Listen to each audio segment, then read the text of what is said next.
हाँ तो students, last class में अपन ने स्टडी किया था टाइप्स ऑफ स्टार्टर। तीनों स्टार्टर देखे थे अपन ने, डायरेक्ट, ऑनलाइन स्टार, डेल्टा और ऑटो ट्रांसफॉर्मर स्टार्टर। ठीक है, यहाँ तक किसी को कोई डाउट नहीं होना चाहिए। ओके, अब नेक्स्ट है अपना, आज अपन पढ़ेंगे क्रॉलिंग एंड कॉगिंग फिनोमिना। ठीक है, क्या होता है क्रॉलिंग, क्यों होता है, कैसे होता है, और cogging phenomena.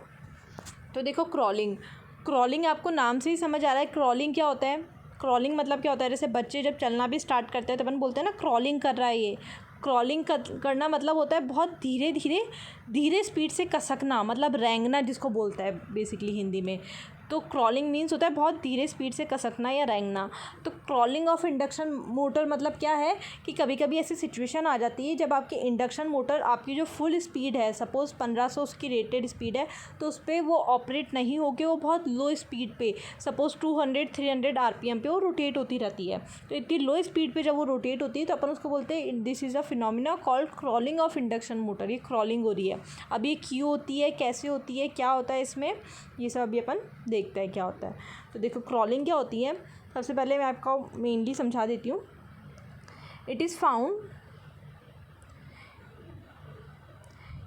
it has been found that induction motor, particularly the squirrel cage type। अब ये जो क्रॉलिंग फिनोमिना है ये मेनली स्क्वायरल केज मोटर में होता है, स्लिप रिंग में नहीं होता है। स्लिप रिंग में आप क्या होता है, वैसे भी स्टार्टिंग टॉर्क की वैल्यू आप इंक्रीज़ कर देते हो एक्स्ट्रा रेजिस्टेंस ऐड करके, तो उसमें ये फिनोमिना जनरली नहीं होता है। तो क्रॉलिंग बेसिकली कहाँ होती है, आपका स्क्वायरल केज मोटर में। तो it has been found that induction motor particularly the squirrel cage type some time exhibit a tendency, कभी कभी किस तरह की टेंडेंसी करती है, किस तरह का व्यवहार दिखाती है वो, to run stably at a speed as low as 1/7 of their synchronous speed. यानी कि क्या कह रहा है कि कभी कभी स्क्वायरल केज मोटर क्या करती है, कभी कभी तो इस तरह से बिहेव करती है कि वो 1/7 of its normal synchronous speed पे रोटेट करती है। मतलब सिंक्रोनस स्पीड है उसकी NS, तो NS पे रोटेट ना होके NS/7 स्पीड पे रोटेट होती है। तो मतलब बहुत धीरे धीरे रोटेट होती है। इस फिनोमिना को कहते हैं crawling of an induction motor. समझ में आया कि क्या होता है स्क्वायरल केज मोटर में, कि कभी कभी वो क्या करती है, अपनी रेटेड स्पीड पे ऑपरेट ना करके, रेटेड स्पीड पे रन ना करके, वो अपनी सिंक्रोनस स्पीड के 1/7 स्पीड पे रोटेट करती है। इसे कहते हैं अपन crawling of an induction motor. अब ऐसा क्यों होता है, क्रॉलिंग समझ में आ गया क्या है, अपन पढ़ेंगे ऐसा क्यों होता है। This action is due to the fact that the AC winding of the stator produce a flux wave which is not pure sine wave। अब अपन क्या मानते हैं, अभी तक अपन क्या पढ़ते हुए आए कि अपना जो फ्लक्स है वो एकदम साइनसोइडल होता है। लेकिन क्या होता है एक्चुअली में, जो AC वाइंडिंग्स होती है स्टेटर की, उसका जो फ्लक्स होता है वो एक्चुअली में एक साइनोसोइडल वेव फॉर्म ना के एक कॉम्प्लेक्स वेव फॉर्म आती है। कॉम्प्लेक्स मतलब इसमें साइनोसोइडल, ये साइनोसोइडल वेव फॉर्म क्या होता है, अपना फंडामेंटल कंपोनेंट, अपना मेन कंपोनेंट। तो ये एकदम साइन वेव ना आके इसके साथ में क्या होता है, और भी दूसरे कंपोनेंट आ जाते हैं। जैसे एक ये हो जाता है, एक अलग फ्रिक्वेंसी पे हो गया ये, तो इन सब का रिजल्टेंट आपकी एक कॉम्प्लेक्स वेव फॉर्म आती है। ठीक है, तो इसी के बारे में लिख रखा है।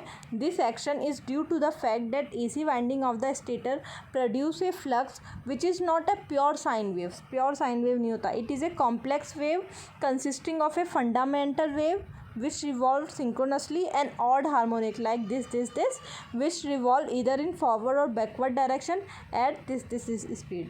मतलब क्या कह रहा है ये, कि अपनी जो साइन वेव होनी चाहिए, तो कभी कभी क्या होता है AC के स्टेटर में कि आपका प्योर साइन वेव ना आके कॉम्प्लेक्स वेव होती है।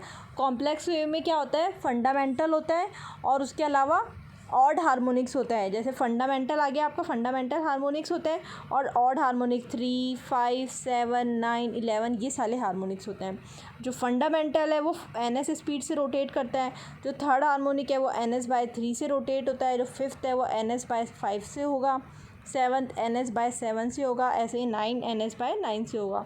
तो इस तरह से ये हार्मोनिक्स रोटेट होते रहते हैं फंडामेंटल के साथ साथ। तो इन हार्मोनिक्स के कारण भी क्या होता है, फील्ड क्रिएट होता है, टॉर्क प्रोड्यूस होता है। तो ओवरऑल टॉर्क क्या होता है कि रिजल्टेंट टॉर्क अपन को मिलता है।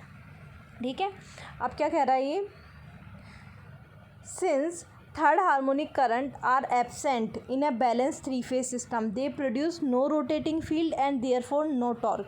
अब क्या होता है, अपने बैलेंस 3-फेज सिस्टम में, अपना जो सिस्टम है 120 पे डिस्प्लेस्ड है वाइंडिंग, तो अपना सिस्टम तो बैलेंस्ड है। तो बैलेंस 3-फेज सिस्टम में जितने भी थर्ड हार्मोनिक होता है और जितने भी उनके मल्टीप्लायर होता है, जैसे 9 हो गया, तो ये सारे जो हार्मोनिक्स है ये सारे हार्मोनिक्स एब्सेंट होते हैं। तो अभी तक अपन ने क्या बोला कि फर्स्ट था, थर्ड था, फिफ्थ, 7, 9, 11, 12 तो इवन में आ जाएगा, 13, 15, ठीक है, ये सारे हार्मोनिक थे। सेकंड लाइन में बोल रही हूँ कि जो जितने भी थर्ड हार्मोनिक और इनके कंपोनेंट है ये सब एब्सेंट होते हैं। तो अपने पास आ गया 1, 5, 7, 11, 13, ठीक है। अब नेक्स्ट अपन क्या बोलेंगे कि जैसे जैसे अपने हार्मोनिक्स बढ़ते हैं उनकी स्पीड क्या होती है, NS/5, NS/7, NS/11, NS/13। तो जो हायर जैसे जैसे अपन जाते रहेंगे हायर हार्मोनिक पे उनकी स्पीड और डिक्रीज़ होती रहेगी। तो इन हायर हार्मोनिक्स को भी अपन नेग्लेक्ट कर देते हैं। तो बेसिकली अपन किस किस को कंसिडर करेंगे, अब अपनी जो वेव है उसमें अपन फंडामेंटल, फिफ्थ हार्मोनिक और सेवन्थ हार्मोनिक, अब अपन बेसिकली इस 3 हार्मोनिक को कंसिडर करेंगे। अब इन्हीं के बारे में अपन बात करेंगे। तो बेसिकली क्या कह रहे हैं, hence the total motor torque has 3 component, यानी कि जो टोटल टॉर्क होता है उसके पास 3 कंपोनेंट होता है। The fundamental torque rotating with the synchronous speed, fifth harmonic torque rotating at NS/5 speed and seventh harmonic torque having a speed of NS/7। इस तरह से अपने 3 कंपोनेंट में अपन ने डिवाइड कर लिया। अपन इन्हीं की बात करेंगे। अब नेक्स्ट कह रहा है ये कि अब क्या होता है, अब देखो आपका फिफ्थ हार्मोनिक है, ठीक है, फिफ्थ हार्मोनिक है तो उसका फेज डिफरेंस कितना होगा, 5 × 120 यानी कि आया आपका 600। तो या तो आप इसको 600 बोल दो या आप इसको -120 बोल दो। कैसे लिखा मैंने, देखो अपन जब इस तरह से बनाते हैं तो अपन ये बोलते हैं कि 0 यहाँ आए तो 90, ये आया आपका 180, यहाँ आया 270 और ये आया आपका 360। ये हुआ जब आप एंटी क्लॉकवाइज रोटेट हो रहे थे। अगर मैं इसी को क्लॉकवाइज रोटेट करूँ तो या तो मैं बोल दूँ 0, -90, -180, -270 और -360, ये भी तो बोल सकती हूँ। तो या तो मैं 270 बोलूँ या मैं -90 बोलूँ। ये चीज़ समझ आती है ना। या फिर आप इसको इस तरह से भी समझ सकते हो कि सपोज़ अगर मेरे को 400 रोटेट करना है सपोज़, तो 0 से लेकर के यहाँ तक आया 360। अब 400 के लिए क्या किया, 40 डिग्री और रोटेट किया यहाँ पे, तो यहाँ आया आपका वापस से 400। तो या तो मैं इसको इस तरह से 400 बोलूँ या फिर मैं डायरेक्ट ओनली 40 डिग्री ही बोल दूँ। दोनों में पोजीशन तो मेरी सेम ही आएगी ना। 400 था तो 360, तो आके आप वापस से इनिशियल पोजीशन पे आ गए और फिर आप 40 तो चले, तो आप इससे बढ़िया डायरेक्ट ओनली 40 चल लेते, है ना। तो ये वही वाली चीज़ है। अब ऐसे अपने पास 5 × 120 आया 600। तो 600 मतलब 0 से लेकर के ये 360, ठीक है। देन वापस से चलोगे तो ये आएगा 720, लेकिन अपना है 600, यानी कि 0 से लेकर के 360 और ये यहाँ तक आता है अपना 600।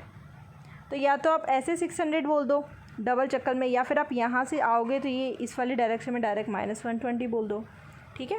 तो इसने वही किया, इसने लिखा है 600 दैट इज़ इक्वल्स टू -120। तो फिफ्थ हार्मोनिक के लिए कितना फेज डिफरेंस आया, -120। -120 का क्या मतलब है कि आपका जो फिफ्थ हार्मोनिक है वो अपोजिट डायरेक्शन में रोटेट करेगा। आपका मैग्नेटिक फील्ड अगर अपने जो सिंक्रोनस स्पीड से इस डायरेक्शन में रोटेट कर रहा है तो आपका फिफ्थ हार्मोनिक इस डायरेक्शन में रोटेट करेगा with the speed of NS/5। अब जब वो अपोजिट डायरेक्शन में रोटेट कर रहा है तो एक तरह से वो ब्रेकिंग की तरह वर्क करेगा। और अपन क्या कर सकते हैं, जब वो ब्रेक लगा रहा है तो अपनी स्पीड भी हाई है, मैग्नीट्यूड भी हाई है, तो अपन इस चीज़ को एज ए ब्रेक में नेगलेक्ट कर सकते हैं। तो इसको भी अपन नेगलेक्ट कर देते हैं, ठीक है। देन अब बात करते हैं अपन सेवन्थ हार्मोनिक की। अब यहाँ देखो सेवन्थ हार्मोनिक है तो फेज डिफरेंस कितना होगा, 7 × 120 यानी कि 840। तो अब 840 को क्या लिखेंगे, ये 0 से चले 360, सेकेंड साइकिल 720 प्लस 120 840। तो या तो आप ऐसे 840 लिखो या प्लस 120 लिख दो। तो अपन ने इसको लिखा है +120 मतलब कि जो सेवन्थ हार्मोनिक है उसकी जो डायरेक्शन होगी वो सेम होगी जो अपने रोटेटिंग मैग्नेटिक फील्ड की डायरेक्शन है। इसकी स्पीड NS होगी और इसकी स्पीड कितनी होगी, NS/7 होगी। ये चीज़ समझ में आती है। अब क्या होगा, जब ये दोनों सेम स्पीड पे है तो अपन क्या करेंगे, इनका रिजल्टेंट होगा वो टॉर्क अपन देखेंगे। जो अपना रिजल्टेंट टॉर्क होगा वो इन दोनों का समीशन करके आएगा। तो अब देखो, जब अपन ने पहले अपनी स्पीड टॉर्क कैरेक्टरिस्टिक पढ़ी थी तो अपन किस तरह से ड्रॉ करते थे, ये इस तरह से ऐसे ड्रॉ करते थे अपन, ये कैरेक्टरिस्टिक अपन ये ड्रॉ करते थे। ये 0 से स्टार्ट होती थी, NS तक जाती थी, ठीक है।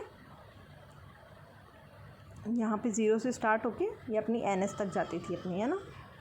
तो अब देखो, अब ये तो हो गया अपना फंडामेंटल। अब 7th है, वो उसकी सेम कैरेक्टरिस्टिक कैसे बनेगी, ये और ये, ठीक है। ये यहाँ पे ये पॉइंट कितना है, NS/7, ये पॉइंट था अपना NS। इसका ये वाला साइकिल यहाँ पे कब कंप्लीट हुआ, क्योंकि 7th हार्मोनिक है तो NS/7 पे, ठीक है। तो ये इस तरह से होगा अपना। तो अपन को इन दोनों का जो अपन रिजल्टेंट निकालेंगे, तो इन दोनों का रिजल्टेंट क्या आएगा अपने पास, ये वाली कैरेक्टरिस्टिक आएगी अपने पास इन दोनों का रिजल्टेंट। ये जो कैरेक्टरिस्टिक है आपकी, ये आपकी रिजल्टेंट कैरेक्टरिस्टिक आ गई, ठीक है। अब ये लिखा हुआ है यहाँ पे, एक बार इसको रीड आउट करते हैं अपन। If we neglect all the higher harmonics, the resultant torque can be taken as equal to the sum of the fundamental torque and 7th harmonic torque. It is seen that the 7th harmonic torque reaches its maximum positive value, मतलब जो इसकी maximum positive value इस पे कब reach करता है, just before 1/7 of synchronous speed।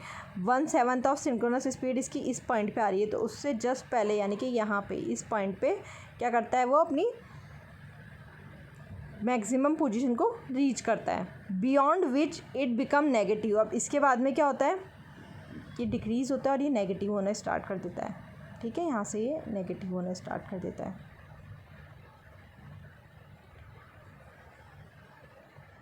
Consequently the resultant torque characteristic shown a dip which में become very pronounce with a certain slot combination. तो क्या होता है कि ये तो नेगेटिव हो गया, जब आप इसका रिजल्टेंट बनाओगे तो वो एक डिप शो होगा। तो कभी कभी कुछ स्लॉट्स के कॉम्बिनेशन में क्या होता है, ये डिप एक बहुत सीवियर इफेक्ट प्रोड्यूस करता है। If the mechanical load on the shaft involve a constant load torque. अब सपोज़ अपना जो लोड है वो एकदम कॉन्स्टेंट है कि अपन को इतना लोड टॉर्क चाहिए ही, तो अगर किसी भी पॉइंट पे आपकी मोटर इस लोड टॉर्क से बिलो जाएगी तो क्या होगा, It is possible that the torque developed by the motor may fall below this load period. When this happens, जब भी होता है, the motor will not accelerate up to its normal speed, but it will remain running at a speed which is nearly 1/7 of the full speed. देखो ये अपना resultant characteristic हो गई। अब क्या कह रहा है, इस रिजल्टेंट कैरेक्टरिस्टिक में जब ये यहाँ पे नेगेटिव हुआ तो इसके कारण यहाँ पे एक डिप शो हुआ। अब सपोज़ अपना एक जो लोड है वो कांस्टेंट लोड है, वो यहाँ पे अपनी डिमांड है कि इतना लोड अपन को चाहिए ही। तो किसी भी पॉइंट पे अगर आप उसको सप्लाई नहीं दे पा रहे हो, इससे बिलो चल गया है, मतलब अगर आप इस पॉइंट पे आ गए, इस पॉइंट पे यहाँ पे क्रॉलिंग स्पीड जो लिखा है ये वाला पॉइंट पे आ गए आप, तो क्या होगा, यानी कि आप लोड को सप्लाई नहीं दे पा रहे, लोड की डिमांड है आपकी ये और आप उससे कम प्रोड्यूस कर रहे हो, तो क्या होगा, आपकी मोटर एक्सेलरेट नहीं होगी, आपकी मोटर इसी स्पीड पे रुक जाएगी और एकदम धीरे धीरे धीरे धीरे क्रॉल करने लग जाएगी। कौन सी स्पीड पे, NS/7 स्पीड पे। इसी को अपन क्या बोलेंगे, crawling of an induction motor, ठीक है। ये होगी क्रॉलिंग फिनोमिना। नेक्स्ट चलते हैं कॉगिंग और मैग्नेटिक लॉकिंग।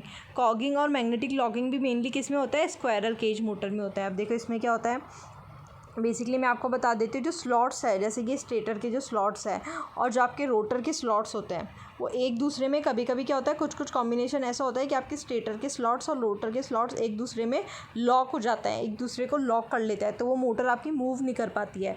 तो आपकी मोटर को आप वोल्टेज सप्लाई दे रहे हैं लेकिन स्टिल आपकी मोटर स्टार्ट ही नहीं हो रही है, तो उसको बोलता है कॉगिंग या मैग्नेटिक लॉकिंग, या ये तीथ हो गए एक दूसरे में लॉक, तो तीथ लॉकिंग भी इसे बोला जाता है, ठीक है।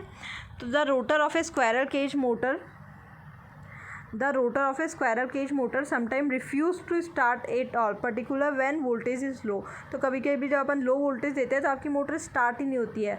This happen when the number of stator teeth is equal to the number of rotor teeth, ठीक है, and due to the magnetic locking between stator and rotor teeth. This is why this phenomena is also known as teeth locking, ठीक है। अब it is found that the reluctance of the magnetic path is minimum when the stator and rotor teeth face each other. मतलब क्या होता है कि जब stator और रोटर टीथ एक दूसरे को फेस करते हैं तो क्या होता है, आपका जो रिलक्टेंस है वो मिनिमम होता है। यहाँ देखो, ये आपके स्टेटर के टीथ है, अगर यहीं पे आपके रोटर के टीथ भी आ जाए, ठीक है, तो इस डायरेक्शन में ये देखो, ये है आपका एयर गैप यानी कि रिलक्टेंस। जो आपका इलेक्ट्रिक फील्ड में रेजिस्टेंस होता है वही मैग्नेटिक फील्ड में क्या होता है, रिलक्टेंस। तो रिलक्टेंस भी फ्लक्स को अपोजिशन प्रोवाइड करवाता है। तो क्या होगा, कि इस टाइम पे आपका मिनिमम रिलक्टेंस होता है, तो इसमें लॉकिंग टेंडेंसी ज़्यादा हो जाती है। तो इसको अवॉइड करने के लिए अपन क्या बोलते हैं, जो स्टेटर और स्लॉट्स के जो नंबर है वो प्राइम में नहीं लेते हैं। सपोज़ आपने स्टेटर आपने 10 लिए हैं, तो आप रोटर 10 या 20 इस तरह से नहीं लेंगे, आप उसको प्राइम में लेंगे। 10 है तो आपके 15 ले लो, 17 ले लो, बट एकदम प्राइम नंबर पे लेने में होते हैं, उनका लॉकिंग की टेंडेंसी इंक्रीज़ हो जाती है। ठीक है, तो ये होता है कॉगिंग। तो कॉगिंग में बेसिकली क्या है, वोल्टेज सप्लाई कर रहे हो बट मोटर स्टार्ट ही नहीं कर रही है, मोटर रिफ्यूज़ टू स्टार्ट। और क्रॉलिंग में क्या है कि आपकी मोटर रन कर रही है एकदम से सडनली वो क्या होती है, बहुत लो स्पीड पे, जो कि NS/7 स्पीड पे, उस पर क्रॉल करने लग जाती है, उस पर रोटेट करने लग जाती है। तो वो होता है आपका मैग्नेटिक, वो होता है आपका क्रॉलिंग ऑफ इंडक्शन मोटर। तो आज के लिए ये दोनों फिनोमिना थे, एक बार रीड आउट करके आना, जो भी डाउट होगा वो अपन नेक्स्ट लेक्चर में देखेंगे। ओके।